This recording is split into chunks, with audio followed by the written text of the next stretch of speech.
Welcome back to our discussion. 2017 മുതൽ 2023 വരെ plus two സോഷ്യോളജിയിൽ ചോദിച്ചിട്ടുള്ള previous year question paper chapter wise analysis ആണ്. റിപ്പീറ്റഡ് ആയിട്ടുള്ള ക്വസ്റ്റ്യൻസ് നമുക്ക് ഈ വർഷത്തെ ക്വസ്റ്റ്യൻസ് എങ്ങനെയാണെന്ന് നമുക്ക് പ്രെഡിക്റ്റ് ചെയ്യാൻ പറ്റും. 2017 മാർച്ചിൽ ചോദിച്ചിട്ടുള്ളതാണ് ഏത് കൺട്രിയാണ് ആദ്യമായിട്ട് പോപ്പുലേഷൻ പോളിസി 1952 അനൗൺസ് ചെയ്തിട്ടുള്ളത് എന്നുള്ളൊരു ചോദ്യം വന്നിട്ടുണ്ട്. ഓക്കെ, ദെൻ രണ്ടാമത്തെ ചോദ്യം ഒരു 6 മാർക്കിൻ്റെ ചോദ്യമാണ്. ബർത്ത് റേറ്റ് എന്താണ്, ഡെത്ത് റേറ്റ് എന്താണ്, ഡെമോഗ്രാഫിക് ട്രാൻസിഷൻ തിയറി എന്താണെന്നുള്ളതാണ്. അതിന് ഡെമോഗ്രാഫിക് ട്രാൻസിഷൻ തിയറി നമ്മൾ ജനസംഖ്യാ പരിവർത്തന സിദ്ധാന്തം എന്ന് പറഞ്ഞിട്ടുണ്ടെങ്കിൽ സാമ്പത്തിക വികസനത്തെയും ജനസംഖ്യ വളർച്ചയെയും താരതമ്യം ചെയ്യുന്ന സിദ്ധാന്തമാണ് ജനസംഖ്യാശാസ്ത്രപരമായിട്ടുള്ള പരിവർത്തനം എന്ന് പറയുന്നത്. വാറൻ തോംപ്റ്റനാണ് ഈ സിദ്ധാന്തം 1929 വാറൻ തോംപ്റ്റനാണ് ഇത് 3 ഘട്ടമായിട്ട് ഇതാണ്. ഒന്നാമത്തെ ഘട്ടം എന്ന് പറഞ്ഞാൽ ഉയർന്ന ജനന നിരക്ക്, ഉയർന്ന മരണനിരക്ക്. രണ്ടാമത്തെ ഘട്ടം എന്ന് പറഞ്ഞാൽ ഉയർന്ന ജനന നിരക്ക്, താഴ്ന്ന മരണനിരക്ക്. അപ്പോൾ ജനസംഖ്യ വളരുന്നു. പിന്നെ മൂന്നാമത്തെ ഘട്ടമാണ് താഴ്ന്ന ജനന നിരക്കും താഴ്ന്ന മരണനിരക്കും. അപ്പോൾ താഴ്ന്ന വളർച്ചാ നിരക്കാണ് വരുന്നത്. ഓക്കെ, ഇതാണ് ഡെമോഗ്രാഫിക് ട്രാൻസ്. ബർത്ത് റേറ്റ് എന്താണെന്നറിയാം. 1000 കുട്ടികൾ ജനിക്കുമ്പോൾ എത്ര കുട്ടികൾ ജീവനോടെ ഇരിക്കുന്നു എന്നുള്ളത്. ഡെത്ത് റേറ്റ് അല്ല, 1000 ജനങ്ങളിൽ എത്ര പേരുടെ മരണം റിപ്പോർട്ട് ചെയ്യുന്നു എന്നുള്ളതാണ്. ഓക്കെ, ഇതാണ് ആ ചോദ്യം. അപ്പോൾ ഇത്തരത്തിലുള്ള ചോദ്യങ്ങൾ ഡെമോഗ്രാഫിക് ട്രാൻസിഷനും പ്രധാനപ്പെട്ട ആശയം തിയറീസ് ഇൻ ഡെമോഗ്രഫി എന്നുള്ള ജനന നിരക്ക്, മരണനിരക്ക്, അതുപോലെ തന്നെ പുനഃസ്ഥാപന നില, ഫെർട്ടിലിറ്റി റേറ്റ്, അതുപോലെ ടോട്ടൽ ഫെർട്ടിലിറ്റി റേറ്റ്, ശിശുമരണ നിരക്ക്, മാതൃമരണ നിരക്ക്, ആയുർദൈർഘ്യം, ഇത്തരത്തിലുള്ള കീ വേർഡ്സ് അതൊക്കെ നോക്കി വെക്കുന്നത് നല്ലതായിരിക്കും. അങ്ങനെ നമുക്ക് കാണാം ക്വസ്റ്റ്യൻ പേപ്പറിൽ ഇങ്ങനെ ഇതാണ്. According to Malthusian theory, the population natural calamity and diseases are known as positive check ആണ്. 1 മാർക്കിനുള്ള ക്വസ്റ്റ്യൻ ആണ്. Then analyse the demographic transition theory the light of population growth. അപ്പോൾ നമ്മൾ നേരത്തെ ഡിസ്കസ് ചെയ്തപ്പെട്ട 1ാം ഘട്ടം 2ാം ഘട്ടം ഇതാണ് പോപ്പുലേഷൻ ട്രാൻസിഷൻ തിയറി. 3 ഘട്ടം. 1ാം ഘട്ടം എന്ന് പറഞ്ഞാൽ ഉയർന്ന ജനസംഖ്യ, ഉയർന്ന മരണനിരക്കും ഉണ്ടാവും. അപ്പോൾ താഴ്ന്ന വളർച്ചാ നിരക്കാണ് ഉണ്ടാകുന്നത്. ആ സമയത്ത് സാങ്കേതിക വിദ്യ പിന്നോക്കാവസ്ഥയിലായിരിക്കും. അതുപോലെ അവികസിത സമൂഹമായിരിക്കും. 2ാമത്തെ ഘട്ടം ഉയർന്ന ജനന നിരക്കും താഴ്ന്ന മരണനിരക്കുമാണ്. അത് ആ സമയത്ത് പോപ്പുലേഷൻ എന്ന് പറഞ്ഞാൽ ബൂം ഉണ്ടാവും അല്ലേ, വലിയൊരു തരത്തിൽ ബൂം ഉണ്ടാവും. ദെൻ 3ാമത്താണ് എന്താ വരുന്നത്, പോപ്പുലേഷൻ താഴേക്ക് പോകുന്നതാണ്.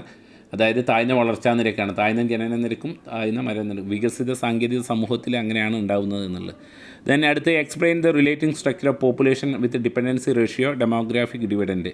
അപ്പോൾ 5 മാർക്കാണ്. ജനസംഖ്യയുടെ പ്രായഘടന, ആശ്രയ അനുപാതം, ജനസംഖ്യാപരമായിട്ടുള്ള ലാഭവിഹിതവുമായി ബന്ധപ്പെട്ടിട്ടുള്ള കണക്ക്. ഈ പാഠത്തിൻ്റെ ലാസ്റ്റ് ഇതിലാണ് പറയുന്നത്. ഓക്കെ, എന്താണ് ഇതിൽ ജനസംഖ്യ? ഓക്കെ, ഡെമോഗ്രാഫിക് ഡിവിഡൻറ്റ് എന്ന് പറഞ്ഞാൽ നമ്മുടെ 2026 ആകുമ്പോഴേക്കും എസ്റ്റിമേറ്റ് അനുസരിച്ച് നമ്മുടെ ജനസംഖ്യാ നിരക്ക്, ജനന നിരക്ക് കുറയും, ജോലി ചെയ്യുന്ന പ്രായത്തിലുള്ള എണ്ണം കൂടുകയും ചെയ്യുന്നു. അപ്പോൾ ഡിപ്പെൻഡൻസി എന്ന് നമ്മൾ പറഞ്ഞിട്ടുണ്ട് 0 to 5 അല്ലേ. ആശ്രിതാനുഭാവം എന്ന് പറഞ്ഞാൽ 0 to 15 ദെൻ 60+ അല്ലേ, 64+ ഇതിന് മുകളിലുള്ള ആൾക്കാരാണ്. ഇതിൻ്റെ ഇടയിലുള്ള കുട്ടികളായിരിക്കും. ഇതിൻ്റെ മുകളിലുള്ള ആൾക്കാർ പ്രായമായവരായിരിക്കും. അവർ മറ്റുള്ളവരെ ആശ്രയിച്ച് കഴിയുന്നവരാണ്. അതാണ് ആശ്രയ പോപ്പുലേഷൻ എന്ന് പറയും, മറ്റുള്ളവരെ ആശ്രയിച്ച് കഴിയുന്നത്. ഈ 15 വയസ്സിന് തൊട്ട് 64 വയസ്സ് വരെയുള്ള ആൾക്കാരാണ് എന്താണെന്നുള്ളത്.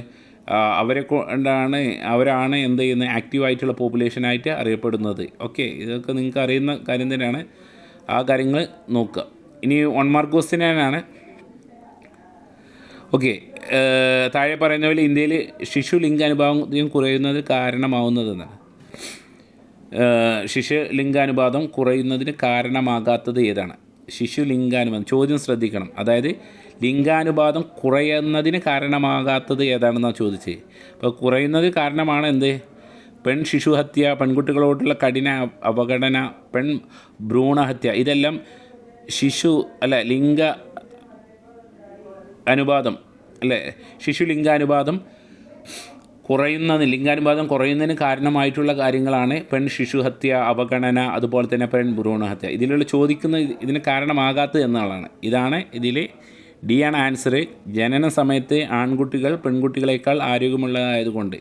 ഓക്കെ, ദെൻ അടുത്തത് ഡിഫൈൻ സെക്സ് റേഷ്യോ, നമ്മൾ നേരത്തെ പറഞ്ഞിട്ടുള്ള ആ കാര്യത്തിൽ എന്താണ് സെക്സ് റേഷ്യോ. ഇപ്പോൾ ഈ വർഷത്തെ മോഡൽ എക്സാമിന് ഒരു സമൂഹത്തിലെ പുരുഷന്മാരുടെ എണ്ണത്തോട് സ്ത്രീയുടെ എണ്ണത്തെ താരതമ്യം ചെയ്യുന്ന കണക്കാണ്. 1000 സ്ത്രീകൾക്ക് എത്ര പുരുഷന്മാരുണ്ട്. 2 മാർക്കിനാണ് ചോദിക്കുന്നത്. അത്തരത്തിലുള്ള ചോദ്യം. ഡിപ്പെൻഡൻസി റേഷ്യോ വീണ്ടും 2 മാർക്കിനുള്ള ചോദ്യമാണ്. നമ്മൾ ആശ്രിതാനുഭവം, ആശ്രയിക്കുന്ന വ്യക്തിയുടെ എണ്ണം 0 മുതൽ 14 വയസ്സ് വരെയുള്ള പോപ്പുലേഷൻ, അതുപോലെ തന്നെ 64 വയസ്സിന് മുകളിലുള്ള ആൾക്കാർ. Then point out the situation favour population explosion. High birth റേറ്റും ലോ ഡെത്ത് റേറ്റുമാണ്. ഉയർന്ന ആൾക്കാർ ജനിക്കുന്നു, താഴ്ന്ന ആൾക്കാർ, കുറച്ച് ആൾക്കാർ മാത്രം മരിക്കുമ്പോൾ പോപ്പുലേഷൻ എക്സ്പ്ലോഷൻ സംഭവിക്കുന്നു. ജനസംഖ്യയുടെ വിസ്ഫോടനം സംഭവിക്കുന്നു. ഓക്കെ, മാൽത്തൂസിയൻ തിയറി ഇമ്പോർട്ടൻ്റ് ആണ്. എന്താണ് മാൽത്തൂസിയൻ തിയറിയും അതുപോലെ തന്നെ മാൽത്തൂസിയൻ തിയറി മാത്രമല്ല, പോപ്പുലേഷൻ ട്രാൻസിഷൻ തിയറിയാണ്. ഇന്നത്തെ ഇന്ത്യൻ സോഷ്യൽ സിറ്റുവേഷൻ ഡിസ്ക്രൈബ് ചെയ്യാനും പറഞ്ഞിട്ടുണ്ട്, സ്ഥിരമായിട്ട് ചോദിക്കുന്നതാണ്. അപ്പോൾ ചൈൽഡ് സെക്സ് റേഷ്യോയുടെ അടിസ്ഥാനത്തിൽ എന്ത് ചെയ്യാം, ഇത് ഇതാക്കാൻ അതിനുള്ള ആൻസർ ഇവിടെ കൊടുത്തിട്ടുണ്ട്. കേരളത്തിലാണ് ചൈൽഡ് സെക്സ് റേഷ്യോ ഏറ്റവും കൂടുതൽ ഉള്ളത്. അതുപോലെ തന്നെ പിന്നെ തമിഴ്നാട്, പിന്നെ മഹാരാഷ്ട്ര, പഞ്ചാബ് അല്ലേ ഏറ്റവും കൂടുതൽ ചൈൽഡ് കുറവുള്ളത്. റേഷ്യോ ഏറ്റവും കുറവ് പഞ്ചാബിലാണ് എന്നുള്ളത്. അതിന് state reason behind the declining child ratio. അപ്പോൾ ഗേൾഡ് ചൈൽഡിനോടുള്ളൊരു നെഗ്ലെക്റ്റാണ്. അതുപോലെ തന്നെ സെക്സ് അബോഷനെ, അതായത് ഭ്രൂണഹത്യ, പെൺഭ്രൂണഹത്യ, ഫീമെയിൽ ഇൻഫാൻറ്റിസൈഡ്, ഇതൊക്കെയാണ് ഇതിൻ്റെ കാരണമായിട്ട് വരുന്നത്. ഇത് ഒരു പട്ടിക തന്നിട്ട് പ്രായഘടന സൂക്ഷിച്ച് താഴെ കൊടുക്കുന്ന ചോദ്യങ്ങൾക്ക് ഉത്തരം എഴുതാനാണ്. പോപ്പുലേഷൻ പോളിസി ഇൻ ഇന്ത്യ, ജനസംഖ്യാ നയം എന്നുള്ളത് ചോദിക്കാറുണ്ട്. എന്താണ് ഇന്ത്യയുടെ ജനസംഖ്യാ നയം എന്നുള്ളത്. അപ്പോൾ ഇന്ത്യയുടെ ജനസംഖ്യാ നയം എന്നുള്ളത് ഒരു ചൈനയെപ്പോലെ നമ്മൾ എന്ത് ചെയ്തിട്ടില്ല, ഓൺ ചൈൽഡ് പോളിസി ഒന്നും നമ്മളെ ഇവിടെ ഇംപ്ലിമെൻറ്റ് ചെയ്തിട്ടില്ല. കാരണം ഈ അത്തരത്തിലുള്ള ഇന്ത്യ ഒരു ഡെമോക്രാറ്റിക് റിപ്പബ്ലിക് ആയിട്ടുള്ള സമൂഹമായതുകൊണ്ട് തന്നെ ഇന്ത്യയിൽ ഇത്തരത്തിലുള്ള ജനന നിയന്ത്രണ സംവിധാനങ്ങൾ ജനസംഖ്യ വളർച്ചയെ നിയന്ത്രിക്കുന്നതിന് പ്രധാന പങ്ക് വഹിച്ചിട്ടുണ്ട്. നമ്മൾ കുടുംബാസൂത്രണ പദ്ധതിയൊക്കെ കൊണ്ടുവന്നിട്ടുണ്ട്. 1952 കുടുംബാസൂത്രണ പദ്ധതി നമ്മൾ ഇന്ത്യ നടപ്പിലാക്കിയാലും ഇന്ത്യൻ ജനസംഖ്യയിൽ 15 മില്യൺ ജനങ്ങൾ ഓരോ വർഷം കൂടിക്കൊണ്ടിരിക്കുന്നുണ്ട്.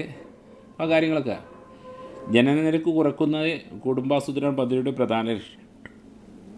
ചെറിയ കുടുംബമാണ് ഏറ്റവും സുരക്ഷിതമെന്നൊക്കെ പറഞ്ഞിട്ടുണ്ട്. അപ്പോൾ വെൽഫെയർ പ്ലാനും കാര്യങ്ങളൊക്കെ ഇന്ത്യ അവതരിപ്പിച്ചിട്ടുണ്ട്. ജസ്റ്റ് ഒന്ന് നോക്കിപ്പോൾ 2019 ചോദിച്ചാണ്. 2019 ഇംപ്രൂവ്മെൻറ്റ് ഇൻഫാൻറ്റ് മോർട്ടാലിറ്റി റേറ്റും ഡിപ്പെൻഡൻസി റേഷ്യോ, ശിശുമരണ നിരക്ക്. 1000 കുട്ടികൾ ജനിക്കുമ്പോൾ എത്ര കുട്ടികൾ ജീവനോടെ ഇരിക്കുന്നതാണ് ശിശുമരണ നിരക്ക്.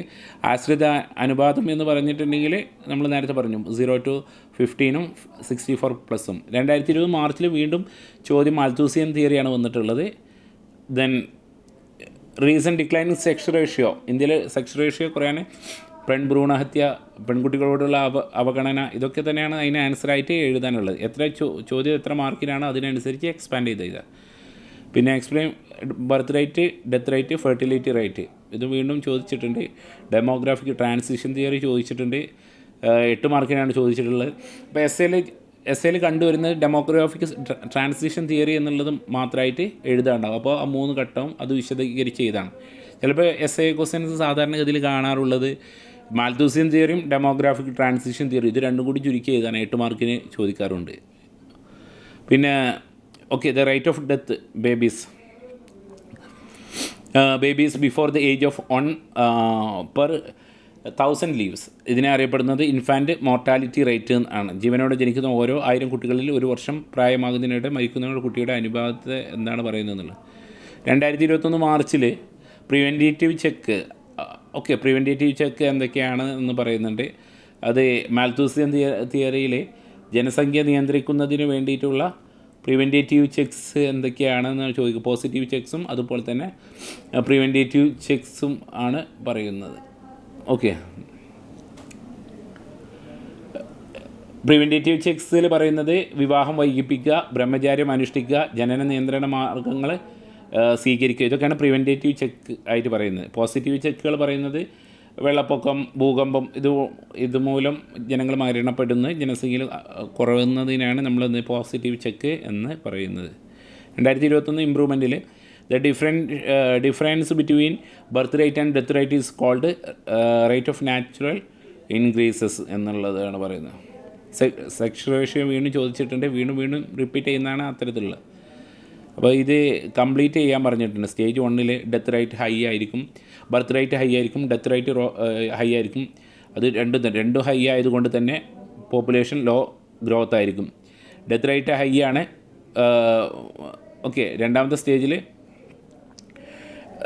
ഓക്കെ സോറി ഇങ്ങനെയാണ് അല്ലേ. ഫസ്റ്റത്തെ സ്റ്റേജിൽ high birth rate, high death rate, low population growth. രണ്ടാമത്തെ സ്റ്റേജിൽ high birth rate, low death rate, പക്ഷേ പോപ്പുലേഷൻ ബൂം ഇവിടെ സംഭവിക്കുന്നുണ്ട്, പോപ്പുലേഷൻ എക്സ്പ്ലോഷൻ സംഭവിക്കുന്നുണ്ട്. Low low low okay. മൂന്നാമത്തേതാണ് ഒരു ഡെവലപ്ഡ് കൺട്രീസിലൊക്കെ കാണപ്പെടുന്ന ലോ ഡെത്ത് റേറ്റും ലോ ബർത്ത് റേറ്റും, അതുകൊണ്ട് തന്നെ ഗ്രോത്ത് റേറ്റ് ലോ ആയിരിക്കും എന്നുള്ളത്. 2021 ഒരു 8 മാർക്കിനുള്ള ചോദ്യമാണ്. 8 മാർക്കിനുള്ളതാണ് ഇന്ത്യയിലെ ലിംഗാനുപാതം കുറഞ്ഞു വരുന്നതിന് വിശകലനം ചെയ്യുക. അപ്പോൾ നമ്മൾ സ്ത്രീകളോടുള്ള അവഗണന, പെൺകുട്ടികളെ സ്വീകരിക്കുന്നതിലുള്ള ബുദ്ധിമുട്ട്, ഈ കാര്യങ്ങളൊക്കെ പറയാം. Demographic dividend explain advantage.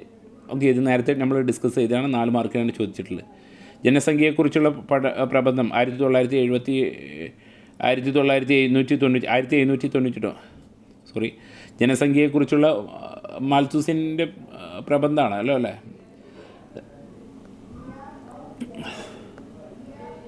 1798 Robert മാൽത്തൂസിൻ്റെ ആ സിദ്ധാന്തം വരുന്നിട്ടുള്ളത്. Western population. Then define the demographic dependent വീണ്ടും റിപ്പീറ്റ് ആയിട്ട് ചോദിച്ചിട്ടുണ്ട്. ഇത് ഡെമോഗ്രാഫിക് ട്രാൻസിഷൻ തിയറി ചോദിച്ചിട്ടുണ്ട്. 3 ഘട്ടം മാൽത്തൂസിയൻ തിയറി ചോദിച്ചിട്ടുണ്ട്. 8 മാർക്കിനുള്ള ചോദ്യമാണ്. 8 മാർക്കിനുള്ള എസ്സേ ക്വസ്റ്റ്യനാണ്. ഡെമോഗ്രാഫി എന്ന് ജനസംഖ്യാശാസ്ത്രം എന്താണ്? ജനസംഖ്യാശാസ്ത്രം എന്ന് പറഞ്ഞിട്ടുണ്ടെങ്കിൽ ഒരു സമൂഹത്തിൻ്റെ ജനനം, മരണം, രോഗം എന്നിവയെക്കുറിച്ചുള്ള ശാസ്ത്രീയവും ചിട്ടയായിട്ടുള്ള പഠനമാണ് ഡെമോഗ്രഫി എന്ന് പറയുന്നത്. പിന്നെ 2022 ഇമ്പ്രൂവ്മെൻറ്റിലും ചോദിച്ചിട്ടുള്ള മാൽത്തൂസിയൻ തിയറിയും ഓക്കെ ഇന്നത്തെ ഇന്ത്യയിലെ പശ്ചാത്തലത്തിൽ ഈ മാൽത്തൂസിയൻ തിയറി വിശദമാക്കാൻ പറഞ്ഞിട്ടുണ്ട്. 1 mark question 2023 according to Malthusian ഇതിൻ്റെ പോപ്പുലേഷൻ ഗ്രോത്ത്, പോപ്പുലേഷൻ റൈസസ് അല്ലേ, എങ്ങനെയാണ് വളരുന്നത് എന്നുള്ളത്. Okay. Then 2023 ഇമ്പ്രൂവ്മെൻറ്റിൽ Malthusian തിയറിയും demographic transition തിയറിയും ഇത് രണ്ടും കമ്പയർ ചെയ്തുകൊണ്ട് എഴുതാൻ പറഞ്ഞിട്ടുണ്ട്. ഓക്കെ, അപ്പോൾ ആ രീതിയിൽ എന്ത് ചെയ്യുക, എഴുതണം. അതാണ് ഇമ്പ്രൂവ്മെൻറ്റിന് ചോദിച്ചിട്ടുള്ളത്. ഓക്കെ. 2023 ഡിക്ലൈനിങ് സെക്സ് റേഷ്യോ, ഇത് ഒരു ഇമ്പോർട്ടൻ്റ് ആയിട്ടുള്ള ടോപ്പിക്കാണ്. എന്തുകൊണ്ടാണ് ഇന്ത്യയിൽ സ്ത്രീ പുരുഷ അനുപാതം കുറയാനുള്ള കാരണം എന്തുകൊണ്ടാണെന്നുള്ളതാണ്. ഓക്കെ, ഇതാണ് സെക്കൻഡ് ചാപ്റ്റർ. തേർഡ് ചാപ്റ്റർ ഉടനെ വീഡിയോ അപ്ലോഡ് ചെയ്യുന്നതാണ്. Thank you.